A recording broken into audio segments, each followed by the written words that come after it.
সময়টা তখন গভীর রাত, ঠিক রাত 12টা।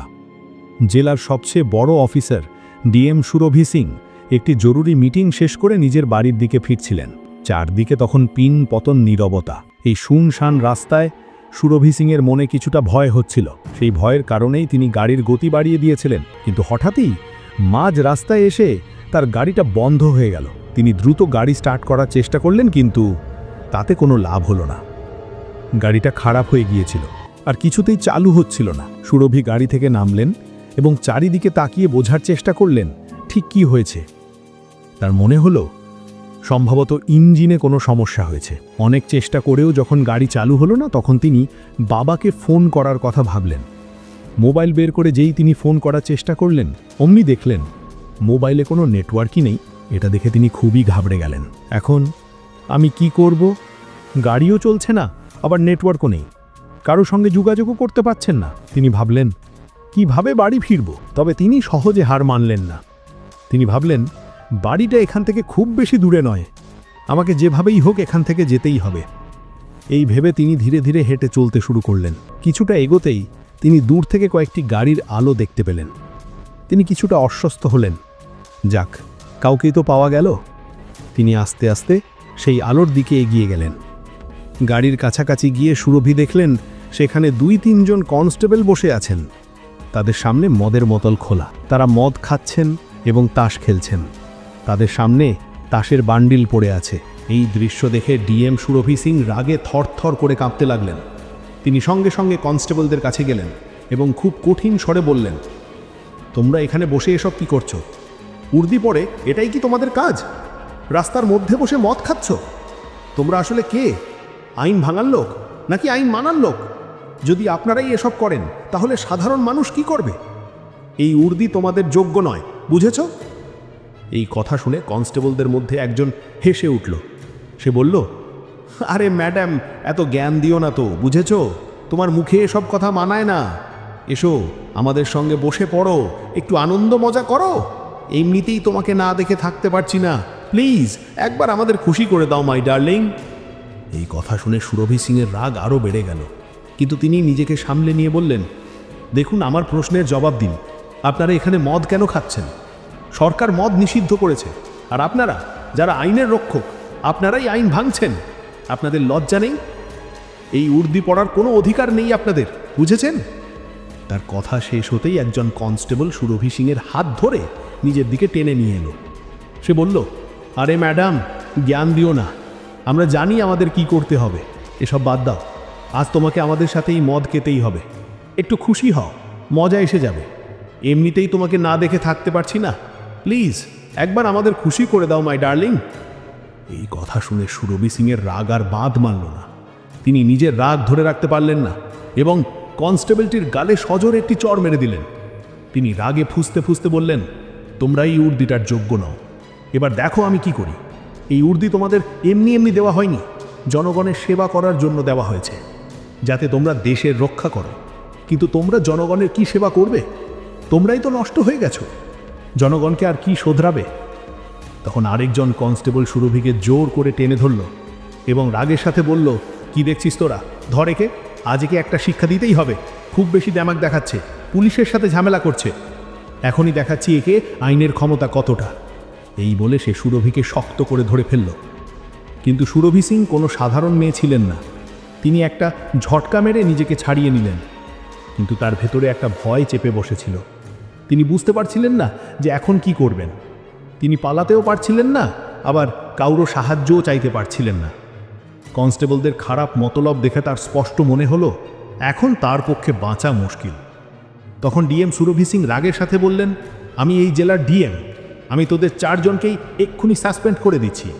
আমি কালই এসপি স্যারের সাথে কথা বলে তোদের 4 জনকে সাসপেন্ড করিয়ে ছাড়বো, বুঝেছিস?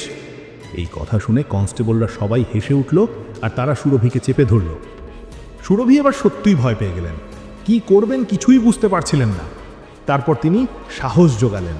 একজন কনস্টেবলের কাছ থেকে তার বন্দুকটি ছিনিয়ে নিলেন এবং সেই বন্দুক দেখিয়ে ভয় দেখিয়ে তিনি সেখান থেকে পালিয়ে গেলেন।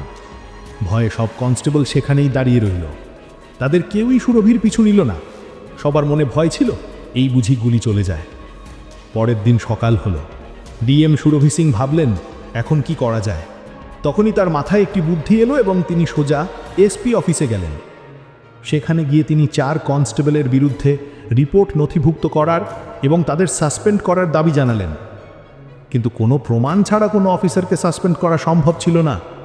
এসপি রাজেশ সিং বললেন, ম্যাডাম, আমি আপনার কথার সঙ্গে সহমত, কিন্তু কোনো প্রমাণ ছাড়া আমরা কোনো পদক্ষেপ নিতে পারি না।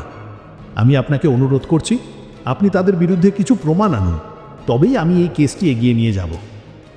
সুরভি চিন্তিত হয়ে পড়লেন। সত্যিই তো, প্রমাণ ছাড়া কাউকে সাসপেন্ড করা কঠিন ছিল। তিনি দ্রুত বাড়ি ফিরে গেলেন এবং কিছুক্ষণ ঘুমোলেন। তারপর তার মাথায় একটি পরিকল্পনা এলো এবং তিনি সোজা সেই থানায় গেলেন যেখানে ওই 4 কনস্টেবল পোস্টিংয়ে ছিল। থানায় গিয়ে তিনি দেখলেন ইন্সপেক্টর সুরজ সিং ডেস্কে বসে আছেন। ইন্সপেক্টর ডিএম সুরভি সিংকে চিনতে পারলেন না। তার মনে হলো ইনি হয়তো কোনো গ্রামের মহিলা, কারণ তিনি শাড়ি পরে এসেছিলেন। সুরভি ইন্সপেক্টরের কাছে গেলেন এবং বললেন, স্যার, আমাকে একটা রিপোর্ট লেখাতে হবে। এই কথা শুনে ইন্সপেক্টর হেসে উঠল এবং বলল, রিপোর্ট লেখাবেন? আপনার কাছে টাকা আছে তো? রিপোর্ট লেখাতে টাকা লাগে, টাকা দিন, লিখে দেব। এই কথা শুনে সুরভির মাথা গরম হয়ে গেল। তিনি বুঝতে পারলেন এই ইন্সপেক্টরও সেই কনস্টেবলদের মতোই অপরাধী। ইনি কোনো দ্বিধা ছাড়াই প্রকাশ্যে ঘুষ চাইছেন। তখন সুরভি কঠিন স্বরে বললেন, স্যার, আমাকে আইন শেখাবেন না।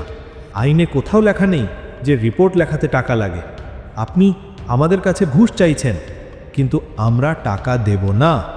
আপনার যা কাজ তা করুন, আমাকে রিপোর্ট লেখাতে হবে, তাড়াতাড়ি লিখুন। এই কথা শুনে ইন্সপেক্টর রেগে গেল এবং বলল, এই মেয়ে, আমার সামনে মুখ চালাচ্ছিস? তুই জানিস আমি কে? তোকে এক্ষুনি জেলে ঢুকিয়ে দিতে পারি। বেশি দেমাগ দেখাস না, আর টাকা দে, না হলে এখানে কোনো রিপোর্ট লেখা হবে না।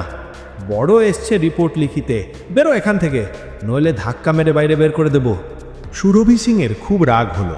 তিনি রাগের সাথে বললেন, দেখুন ইন্সপেক্টর, আপনি জানেন না আমি কে? সীমার মধ্যে থেকে কথা বলুন, বুঝেছেন? আমি আইন খুব ভালোভাবে জানি, তাই আমাকে শেখাবেন না কি করতে হবে। আমি এখানে রিপোর্ট লেখাতে এসেছি এবং রিপোর্ট লিখিয়েই যাব, বুঝেছেন? এবার তাড়াতাড়ি আমার রিপোর্ট লিখুন। ঠিক সেই সময় সুরভির চোখ পড়ল এক কনস্টেবলের উপর। সে ছিল রাতের সেই 4 জনের মধ্যে একজন। সুরভি রেগে গিয়ে ইন্সপেক্টরকে বললেন, আপনি জানেনও না আপনার থানায় কি চলছে? এবার তো আপনাকে আর এই কনস্টেবলদের দুজনকেই সাসপেন্ড করাতে হবে। এই পুরো থানাকে পরিষ্কার করতে হবে। আপনারা এই উর্দির যোগ্য নন। আমি আপনাদের সবাইকে সাসপেন্ড করিয়ে ছাড়ব। এই কথা শুনে ইন্সপেক্টর ভয় পেয়ে গেল, কিন্তু তবুও দেমাকের সঙ্গে বলল, আরে মেয়ে, তুই কে? আর এসব কি বকছিস? বেশি চালাক হবার চেষ্টা করিস না, বুঝেছিস? নয়তো এত মারব যে হেঁটে বাড়ি যেতে পারবি না। চল বেরো এখান থেকে, নয়তো ধাক্কা মেরে বের করে দেব। এই কথা শুনে ডিএম সুরভি সিংয়ের চোখ রাগে লাল হয়ে গেল। তিনি পার্স থেকে নিজের আইডি কার্ডটি বের করলেন এবং ইন্সপেক্টরের সামনে রাখলেন। আইডি কার্ডটা দেখেই ইন্সপেক্টরের চোখ কপালে উঠল এবং তার মুখ সাদা হয়ে গেল। সে ভয়ে সঙ্গে সঙ্গে উঠে দাঁড়ালো এবং হাত জোড় করে বলল, ম্যাডাম, আমাকে ক্ষমা করে দিন। আমি জানতাম না যে আপনি জেলার ডিএম। Sorry madam. বলুন, কার বিরুদ্ধে রিপোর্ট লেখাতে হবে? আমি এক্ষুনি রিপোর্ট লিখছি। এই কথা শুনে সুরভি সিংয়ের রাগ আরও বেড়ে গেল। তিনি কঠিন স্বরে বললেন, তোমরা সাধারণ মানুষের সাথেও কি এই রকম ব্যবহারই করো? এবার আমি দেখাবো আইনের ক্ষমতা কি হয়। তোমাদের এই উর্দি দেওয়া হয়েছে জনগণের সেবার জন্য, কিন্তু তোমরা এই উর্দির নামে মানুষকে লুটছো, খারাপ কাজ করছো। এই উর্দি তোমাদের যোগ্য নয়। তারপর তিনি তার আইডি কার্ডটি ফেরত নিলেন এবং রাগের সাথে বললেন, কাল তোমাদের সবার বিচার হবে, তৈরি থেকো তোমরা সবাই। এই বলে সুরভি সিং থানা থেকে বেরিয়ে এলেন এবং সোজা এসপি স্যারের কাছে গিয়ে সব কথা বললেন। এসপি রাজেশ সিং বললেন, ম্যাডাম, থানায় অবশ্যই সিসিটিভি ক্যামেরা লাগানো আছে। যদি আমরা সেই ফুটেজগুলো দেখতে পারি তাহলে জানা যাবে যে ইন্সপেক্টর সত্যি আপনার সাথে কি করেছে। তারা দুজনে সঙ্গে সঙ্গে থানায় পৌঁছলেন এবং সেখানকার সিসিটিভি ক্যামেরার ফুটেজ পরীক্ষা করতে শুরু করলেন। সিসিটিভি ফুটেজে স্পষ্ট দেখা যাচ্ছিল যে কিভাবে ইন্সপেক্টর ডিএম সুরভি সিংয়ের সাথে খারাপ ব্যবহার করছে। এখন তাদের হাতে শক্ত প্রমাণ ছিল আর ডিএম ম্যাডাম নিজেই ছিলেন সাক্ষী।